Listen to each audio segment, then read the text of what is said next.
கோவில் வழிபாட்டிற்கு வேடசந்தூர் சென்ற இந்து முன்னணி நிர்வாகிகள் 80 நபர் கைது.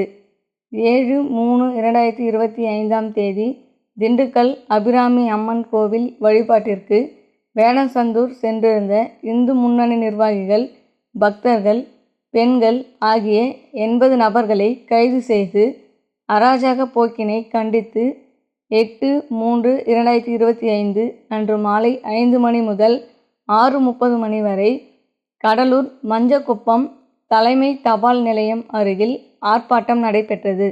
இந்நிகழ்ச்சியில் தலைமை சக்திவேல், வரவேற்புரை ரா. வேல்முருகன், மாவட்ட செயற்குழு உறுப்பினர் கண்டன உரை ஆ. சனில்குமார், தமிழ் மாநில செயலாளர் வெங்கடேசன், ரவிச்சந்திரன், மாவட்ட செயற்குழு உறுப்பினர் பெருமாள், மாவட்ட செயற்குழு உறுப்பினர் நன்றி உரை ஜே. சிவக்குமார், நகர செயலாளர் ஆகியோர் பங்கேற்ற கண்டன ஆர்ப்பாட்டம் நடைபெற்றது.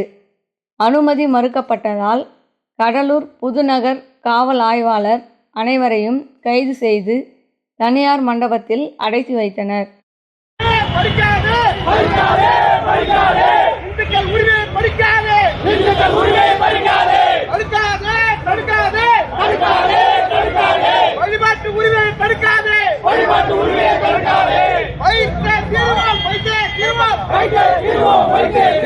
திண்டுக்கல் கோட்டையில் அபிராமி அம்மனை நிலையாய் வைத்தே தீர்வோம். கஞ்சா விற்க அனுமதியா?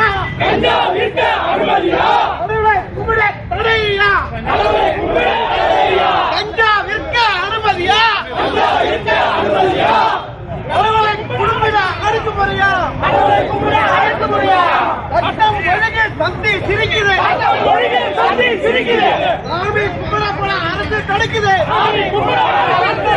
சட்டம் ஒழுங்கு சந்தி சிரிக்குது. சாமி கும்பிட போனா